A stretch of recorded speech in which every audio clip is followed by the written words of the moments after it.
जते कि राम के नाम लेवे ना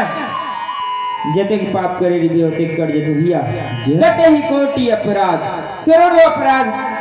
क्षमा हो जाते राम के नाम लेवर से।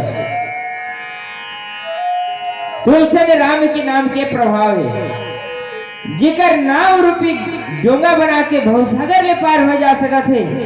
उकर से बढ़ के संसार में उका है भैया केवल नाम रूपी केवल नाम के सहारा ये घोर कलयुग कि भवसागर ले पार हो जा सके। अब कोनो सागर ले पार होकर तो नौका बनाए लगी वो नाव में जाके बैठे लगी और बैठे के बाद नाव न चलाए लगी तब कहीं जाके वो सागर ले पार हो गए। लेकिन सबसे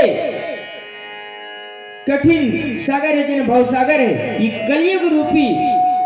भवसागर है जेल ले पार होना आसान नहीं है। जिन भवसागर ले पार होना आसान नहीं है सबसे मुश्किल काम संसार में यही है और इतने आसानी में से पार होना कैसे है राम के नाम लेके कोनो प्रकार की प्रयत्न करने लगे राम के नाम के स्मरण करत रहा राम नाम रूपी डोंगा बना ले और बाद ये भवसागर ले पार हो जाबी भैया।